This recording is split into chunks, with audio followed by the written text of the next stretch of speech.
Hey folks, have you ever been party to an incident in which no offense was meant and no offense was taken? Well, guess what?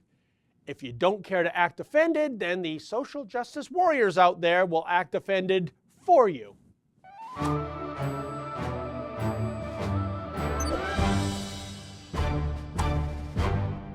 Well, it was a proverbial Kodak moment earlier this month at the New York City Marathon. Caitlin Curran was approaching mile 16 near the Queensboro Bridge, only to witness her long-term boyfriend, Dennis Galvin, hop over the spectator barrier and drop to one knee.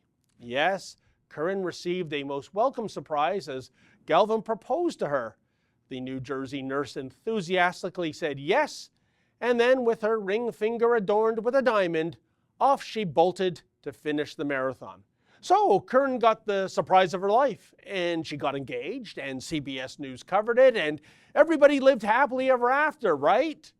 No. You see, even though Curran and Galvin are the only two people who actually have skin in this game, the social justice warriors and the feminists and all the like-minded rest have been venting online ever since. You see, they say Mr. Galvin had no right to interfere with Miss Curran's marathon moment, and his stunt, of course, added precious seconds to Curran's time. Guess that makes him a misogynist. A Yahoo.com article took inventory of the online outrage in which commentators called the proposal selfish and thoughtless, even though, again, the soon-to-be husband and wife don't think so. But that didn't stop the unwanted criticism from flooding in. One woman, Rachel Comyatti, who actually got engaged after her first marathon, stated that if that proposal had come during the marathon, she, quote, would 100% say no, end quote. Sounds like a really fun gal, eh? And interesting, isn't it, how a marathon seems to be more important to her than a marriage?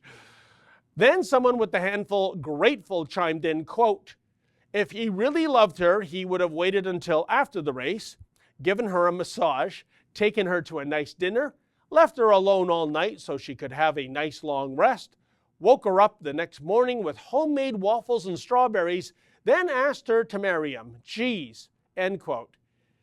Geez, is that the official protocol for a marathon proposal, or is this what happened to you personally, Grateful, or maybe it's a fantasy of yours? And then this from some killjoy named My Surname is Khan, quote, he messed up her time so badly, end quote. I'll let Captain Kirk respond.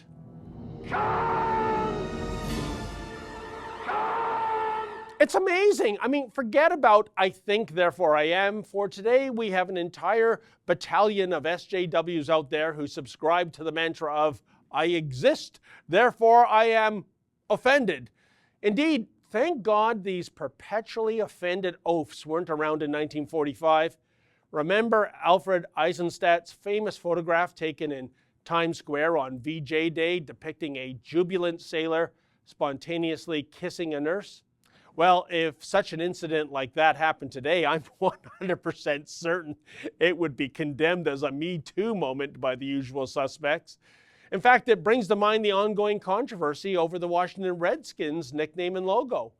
Apparently, out of respect to natives, this name and logo must be eradicated. That's what we've been told for years now, yet in 2016, a poll commissioned by the Washington Post revealed that 90% of American Indians surveyed said they have no problem with the Redskins name and logo.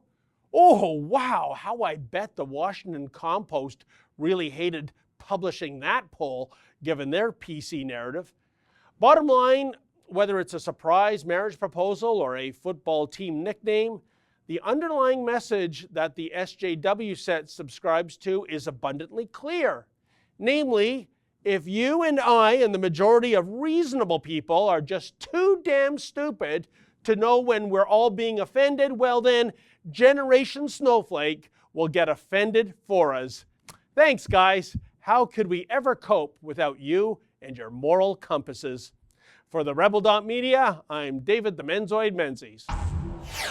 Hey folks, the Rebel has a new app. Please download that app and take the Rebel with you wherever you go.